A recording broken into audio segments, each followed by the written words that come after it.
सभी स्टूडेंट को मेरा नमस्कार और स्वागत है आपका इस क्लास के अंदर। हम बात कर रहे हैं क्लास 11, सब्जेक्ट है कंप्यूटर साइंस और इस क्लास का पार्ट फर्स्ट हम पहले पढ़ चुके हैं। ये है पार्ट सेकंड जो फर्स्ट पार्ट था, उस फर्स्ट पार्ट के अंदर हमने कंप्यूटर का जो इतिहास है उसके बारे में चर्चा की थी कि सबसे पहले जो कंप्यूटर निकल के आया था, सबसे पहले जो कंप्यूटर बना था वो था अबेकस। और अबेकस के पीछे भी छोटी सी एक हिस्ट्री है कि जो मेसोपोटामिया के लोग हैं उन्होंने इस डिवाइस को तैयार किया था। उसके बाद इस अबेकस में कुछ चेंजेस किया किसने? चाइना ने, और इसको अबेकस नाम रख दिया। अबेकस में कुछ गिट्टियाँ वगैरह होती है, उनके आधार पर कैलकुलेशन की जाती है। हालांकि इसमें पहले से अब तक काफ़ी चेंजेस हो चुके हैं। चलो, ये तो थी अबेकस की बात। अबेकस को जापान ने इस टेक्नोलॉजी को समझा अबेकस की को, और अपने यहाँ भी सेम डिवाइस उन्होंने इन्वेंट की और उस डिवाइस को नाम दिया सारोबान। तो देखो, अबेकस का हिस्ट्री चलती आ रही है। मेसोपोटामिया के लोगों ने एक डिवाइस तैयार की, चाइना ने उसको नाम रखा अबेकस, और उसके बाद जापान ने उसको नाम दिया सारोबान। ठीक है, ये तो अबेकस की एक हिस्ट्री थी, जो सिर्फ गिट्टे को गिन गिन के नहीं कैलकुलेशन कर पाते थे। फिर उसके बाद नेपियर बॉन्ड्स आए, उन्होंने कुछ डिवाइसेस बनाई जिनके आधार पर एडिशंस वगैरह हम करने लग गए थे। फिर उसके बाद पास्कल एंड कैलकुलेटर बना, जो ब्लेज पास्कल ने बनाया। ठीक है, ब्लेज पास्कल थे जो फ्रांस के रहने वाले थे, मैथमेटिशियन थे। इन्होंने 1642 के अंदर पास्कल एंड कैलकुलेटर बना के रखा था। और ये जो कैलकुलेटर था एडिशन एंड सब्ट्रैक्शन आसानी से कर सकता था। ठीक है, कैरी और ट्रांसफर भी आसानी से कर सकता था। हम थोड़ी हिस्ट्री पढ़ रहे हैं, तो हिस्ट्री के अंदर स्टेप बाय स्टेप किस तरह देखो मशीनें आगे बढ़ती जा रही हैं, और जो आप आधुनिक कंप्यूटर देखते हो, जो एक घर में रखा हुआ है, आपके हाथ में जेब में जो मोबाइल है, ये किस तरह यहाँ तक पहुँचा, तो उसको हम क्रम के अनुसार समझते आ रहे हैं। तो ये हमारे कोर्स का एक पार्ट है। तो अबेकस हुआ, अबेकस के बाद जो नेपियर बॉन्ड्स हुआ, उसके बाद पास्कल एंड कैलकुलेटर आया जो एडिशन और सब्ट्रैक्शन करने लग गया था, कैरी और को ट्रांसफर करने लग गया था। ये 1642 की बात है ये। उसके बाद जो हुआ लीबनिज कैलकुलेटर। आप किसकी बात कर रहे हैं अपन? Leibniz calculator. तो ये क्या था तो जो ब्लेज पास्कल ने जो पास्कल एंड कैलकुलेटर बनाया था 1642 में। ठीक है, 1642 में वो बन चुका था, कि पिछली वीडियो में पढ़ा चुके हैं, तो वहां आप मेरी पिछली वीडियो देख सकते हैं। उसके बाद लीबनिज कैलकुलेटर जो बना, ये बना 1673 में। ठीक है, गॉटफ्रीड किसने बनाया था? गॉटफ्रीड लीबनिज ने इसको बना के तैयार किया था। कहाँ के रहने वाले थे? जर्मन के थे। कौन थे? बहुत बड़े मैथमेटिशियन ये थे। इन्होंने क्या किया? इन्होंने एक्सटेंड किया the capability of the pascal. Pascal में ही कुछ चेंजेस किए, उसकी जो कैपेसिटी थी उसको इम्प्रूव किया। किसने किया इम्प्रूव? गॉटफ्रीड लीबनिज ने इसी को इम्प्रूव किया, और उसके बाद ये परफॉर्म करने लग गया multiplication and division.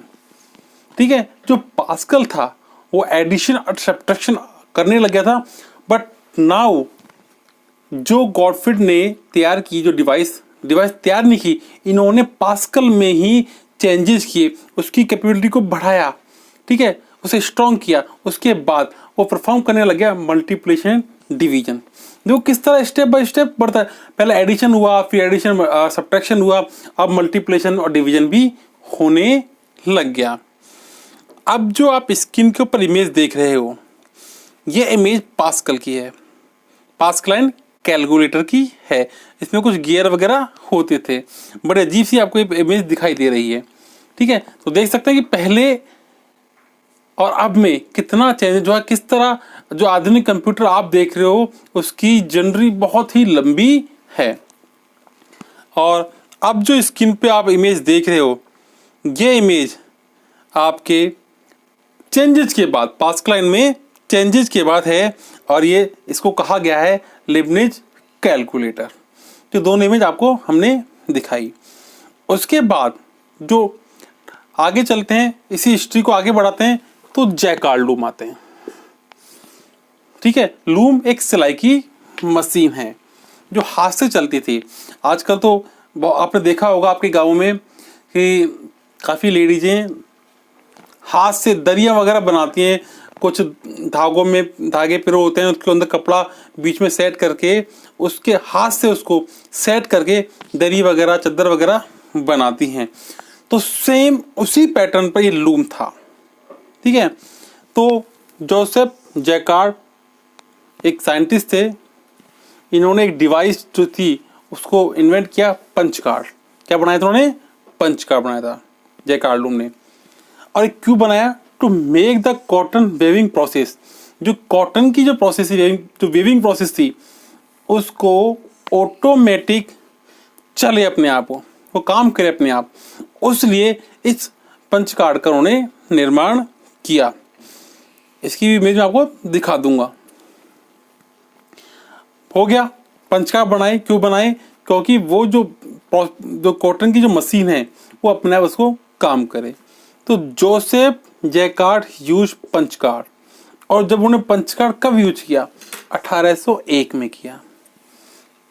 To control loom, जो लूम मतलब सिलाई की मशीन हाथ से चलने वाली, ठीक है, उसको कंट्रोल करने के लिए उन्होंने 1801 में पंच कार्ड उन्होंने उपयोग करना चालू किया।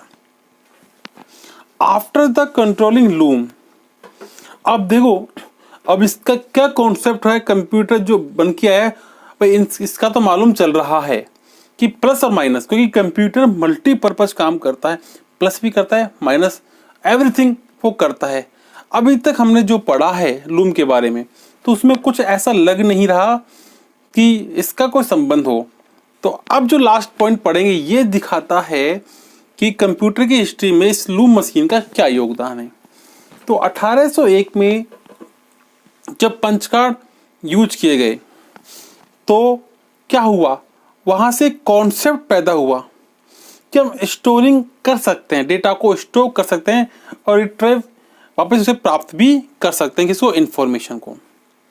तो यहाँ जब 1801 में जैकार्ड लूम ने अपनी लूम मशीन के अंदर, क्योंकि उनके भाई इन्होंने मशीन बनाई तो इन्होंने के ही नाम पर वो मशीन का नाम पड़ गया लूम।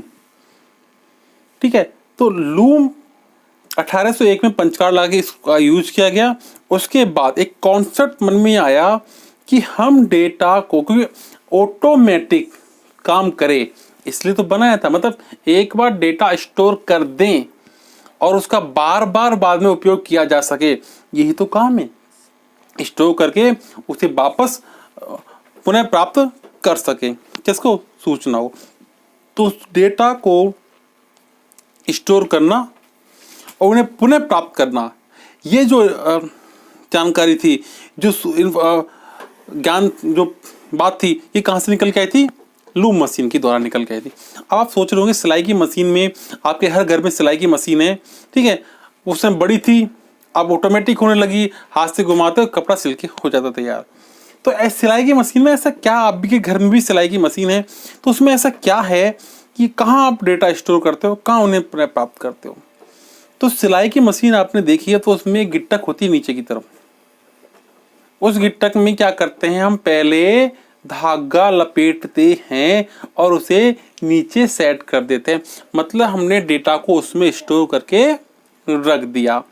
अब जब सिलाई करेंगे तो वो डेटा, मतलब वो जो धागा हमने लपेट के नीचे रखा है वो वापस ऊपर आएगा, सुई से संपर्क करेगा, और जो कपड़ा हमने लगा के सील रहे हैं उस कपड़े के ऊपर वो धागा छप जाएगा, मतलब उसको दिखाई देगा कपड़ा पे वो धागा। तो इसका मतलब जो सूचना हमने नीचे स्टोर की थी उसमें, अब वो सूचना कपड़े के ऊपर दिखाई दे रही है और वापस लगातार वो जैसे जैसे मशीन को घुमा रहे हैं वैसे वैसे वो कपड़े के ऊपर दिखाई दे रही है। तो ये कॉन्सेप्ट दिखाता है, क्योंकि जब भी कोई चीज़ इन्वेंट हो रही है तो छोटी छोटी चीज़ों को पॉइंट आउट किया जाता है। तो स्टोरिंग एंड रिपीटिंग का जो कॉन्सेप्ट था वो लूप मशीन से निकल के आया। और जो स्क्रीन पे अब आप जो इमेज देख रहे हैं स्टेप बाय स्टेप, ठीक है, कि सारी इमेज जो हैं लूप मशीन की हैं। कैसे काम होता था लूप मशीन, कितनी बड़ी मशीन देखो आप, ठीक है, और कैसे कैसे इसके ऊपर काम करते थे। तो कॉटन की वेविंग के काम आती थी और पंच कार्ड के पास इसका ऑटोमेटिक काम होने लग गया। तो आज हमने जो इन्फॉर्मेशन ली है लीबनिज, कैलकुलेटर और जैकार्ड लूम के बारे में ली है। अब जो नेक्स्ट टॉपिक जो होगा अपना वो डिफरेंट इंजन के बारे में होगा, है ना, एंड एनालिटिकल इंजन के बारे में होगा, जिनके जो आपने अब तक आपने दिमाग में एक कॉन्सेप्ट था कि कंप्यूटर का जनक कौन है, चार्ल्स बेबेज हैं, परंतु उससे पहले देखो कितने लोग आ चुके हैं। अब जाके चार्ल्स बेबेज का नंबर आएगा जो हम नेक्स्ट वीडियो में उसके बारे में जानेंगे।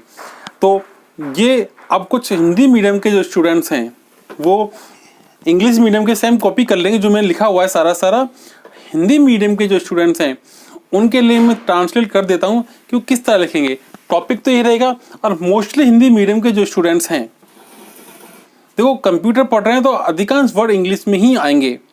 तो क्या लिखेंगे, फर्स्ट पॉइंट टॉपिक डाल लेंगे, लिखेंगे कि जर्मन के एक मैथमेटिशियन थे गॉटफ्रीड, उन्होंने सन 1673 में जो ब्लेज पास्कल ने मशीन बनाई थी जो प्लस और माइनस कर सकती थी, उसमें कुछ परिवर्तन किया, उसकी कैपेसिटी को बढ़ाया।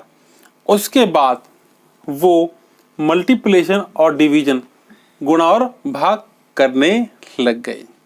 ये तो था लीबनिज के बारे में। अब जैकार्ड लूम के बारे में क्या लिखेंगे। जैकार्ड लूम जर्मन के थे। तो जोसेफ जैकार्ड ने एक डिवाइस बनाई जिसका नाम था पंच कार्ड। इस डिवाइस को बनाने के पीछे उनका उद्देश्य था कि वो कॉटन की जो मशीन थी, कॉटन वेविंग की जो मशीन थी, उसे ऑटोमेटिक चला सकें। तो उन्होंने जो पंच कार्ड बनाया, उस पंच कार्ड का उपयोग 1801 में उपयोग किया उसका लूम मशीन को कंट्रोल करने के लिए। जब लूम मशीन कंट्रोल होने लगी उस पंच कार्ड के द्वारा, तो एक कॉन्सेप्ट निकल के आया कि हम डेटा को लंबे समय के लिए स्टोर कर सकते हैं और उसे पुनः प्राप्त कर सकते हैं। डेटा की जगह सूचना लिख सकते हैं, इंफॉर्मेशन लिख सकते हैं। अब जो अगला टॉपिक अगली वीडियो में पढ़ेंगे। तो मिलते हैं एक नई वीडियो में। जय हिंद, जय भारत। जय भारत।